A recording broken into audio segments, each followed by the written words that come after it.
വയനാടിന് ആളൂർ പഞ്ചായത്തിന്റെ കൈത്താങ്ങ്.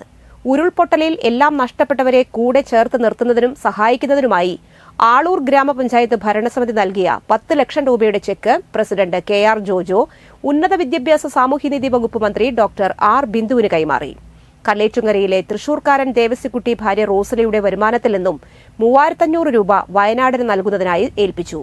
President KR Jojo 10,000 രൂപയും വാർഡ് മെമ്പർ മേരി ഐസക് തന്റെ വരുമാനത്തിൽ നിന്ന് 20,000 രൂപയും മറ്റ് ഭരണസമിതി അംഗങ്ങൾ കഴിയാവുന്ന തുകയും ദുരിതമനുഭവിക്കുന്ന കുടുംബങ്ങളെ സഹായിക്കുന്നതിന് ദുരിതാശ്വാസ നിധിയിലേക്ക് നൽകുമെന്ന് പ്രസിഡന്റ് അറിയിച്ചു.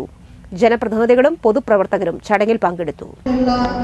വളരെ ശുഭാവിശ്വാസം പകരുന്ന അനുഭവമാണ് ഇതിന്റെ കൂടെ കൂട്ടിവെച്ച് വായിക്കാനുള്ളത്. ഒരു ഭാഗത്ത് ദുരന്തമുഖത്ത് ഒരുപാട് യാതനാപൂർണമായിട്ടുള്ള അനുഭവങ്ങൾ ഏറ്റുവാങ്ങേണ്ടി വന്ന വിഫലരായിട്ടുള്ള ജനങ്ങൾ, മറുവശത്ത് അവർക്ക് വേണ്ടി തങ്ങൾക്കുള്ളത് അതിലൊരോഹരി പങ്കുവയ്ക്കാൻ തയ്യാറായി മുന്നോട്ട് വരുന്ന ഹൃദയാലുക്കളായിട്ടുള്ള നിരവധി മലയാളി